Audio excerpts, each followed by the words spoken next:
ఈ భారతదేశంలో ప్రతి గ్రామంలో ప్రతి ఇంటికి కూడా కావలసినటువంటి వస్తువులను అందించినటువంటి వారు మేదరి సోదరులు.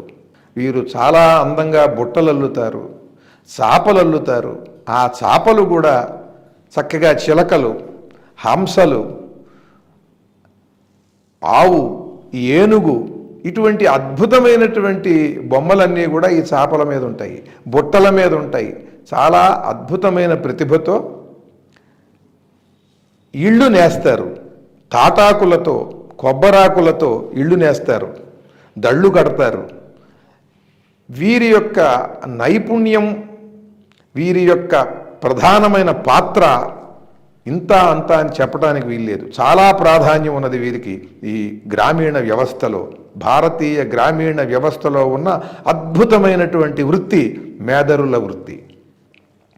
కోటీశ్వరుల పెండ్లి కూతుళ్ళకైనను మేదరి బుట్టయే మోదకరము. 100 కోట్ల రూపాయలున్నటువంటి వారైనా, జమీందారుల ఆడబిడ్డ అయినా సరే పెళ్లి కూతురైందంటే మేదరి బుట్ట అల్లాలి. ఆ బుట్టలోనే మేనమామలు ఆ పిల్లని కూర్చోబెట్టి పెళ్లి మంటపానికి తీసుకుని వస్తారు. అది మేదరుల గొప్పదనం. కోటీశ్వరుల పెండ్లి కూతుళ్ళకైనను మేదరి బుట్టయే మోదకరము. మేడనో అటకనో మిద్దెనో ఎక్కగా మేదరి నిచ్చెనే సాధనము. చెరువులో కాల్వలో చిన్న నదులో దాట మేటి మేదరి పుట్టె నీటి రథము. పాడుపడగ మేను పాడే పల్లకి తెచ్చు మేదరియే తుది మిత్రుడవును. విసని కర్రలు, చేటలు, వేల వేల గంపలు తడికలిచ్చుచు గ్రామమందు సాయపడెదరు మేదరుల్ సకల ప్రజకు కష్ట సుఖముల బహుజన స్రష్టలారా. కోటీశ్వరుల పెళ్లి కూతుళ్ళకైనా సరే మేదరి బుట్టే ఆనందకరం. చక్కగా అల్లాడు, పెళ్లి కూతురు బుట్ట చూసి చక్కగా అల్లాడు, బాగుంది అని అందరూ అనుకుంటారు. పెళ్లి కూతురు కూడా సంతోషిస్తుంది. కోటీశ్వరుల పెండ్లి కూతుళ్ళకైనను మేదరి బుట్టయే మోదకరము. మేడనో అటకనో మిద్దెనో ఎక్కగా మేదరి నిచ్చెనే సాధనము.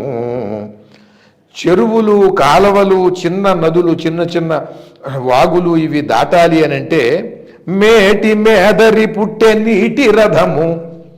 ఆ పుట్టె అనేటువంటిది ఉంటుంది. పుట్టె మునిగింది అని అంటాం మనం. అంటే పుట్టె అని అంటే అది గుండ్రంగా చిన్న పడవలాగా ఉంటుంది. దాంట్లోనే ఉండి ఇద్దరిని కూర్చోబెట్టుకుని, ఇద్దరినో ముగ్గురునో ఈ వాగు ఈ చివరి నుంచి ఆ చివరికి, ఈ చెరువు ఇటు నుంచి అటు దాటేందుకు వీలుగా ఉంటుంది. అది అటువంటి పుట్టె తయారు చేసేటువంటిది వీరు. పాడుపడగ మేను, చివరికి ఈ శరీరం అంతా కూడా ఛిద్రమై దీంట్లోంచి జీవుడు వెళ్ళిపోయి ఈ శరీరం పాడుపడిపోతే పాడే పల్లకి తెచ్చు మేదరియే తుది మిత్రుడవును.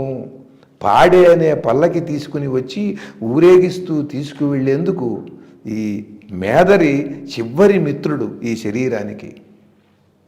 మేదరియే తుది మిత్రుడవును పాడుపడగ మేను పాడే పల్లకి తెచ్చు మేదరియే తుది మిత్రుడవును.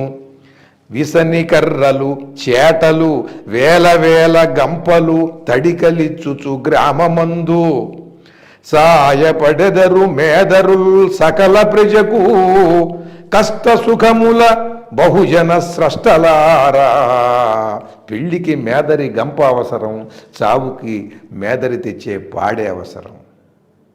ఎంత అద్భుతమైనటువంటి సంప్రదాయము! దాంట్లో భావోద్వేగాలతో, ఎన్ని రకముల బంధములతో, స్నేహాలతో మిళితమై ఉన్నదండి ఈ వృత్తులు, ఈ వ్యవస్థ.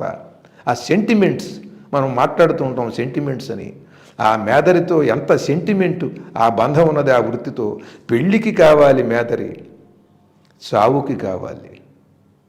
అటువంటి సకల జనుల కష్టసుఖాలలో పాలు పుంచుకుంటూ వాళ్ళకి ఇళ్ళు నేసి వాళ్ళకి వసతిగా ఉండేందుకు దడులు కట్టి మరుగు వాళ్లకు ఏర్పాటు చేసి పడుకునేందుకు చాపలు మొదలైనటువంటివి ఇచ్చి బుట్టలు వస్తువులు దాచుకునేందుకు బుట్టలు విసినికర్రలు ఇటువంటివన్నీ కూడా వాళ్ళకి అందించి విశేషమైనటువంటి సేవలు చేసిన ఈ మేదరి సోదరులకు జేజేలు పలుకుతూ జై తెలుగు, జై జై తెలుగు.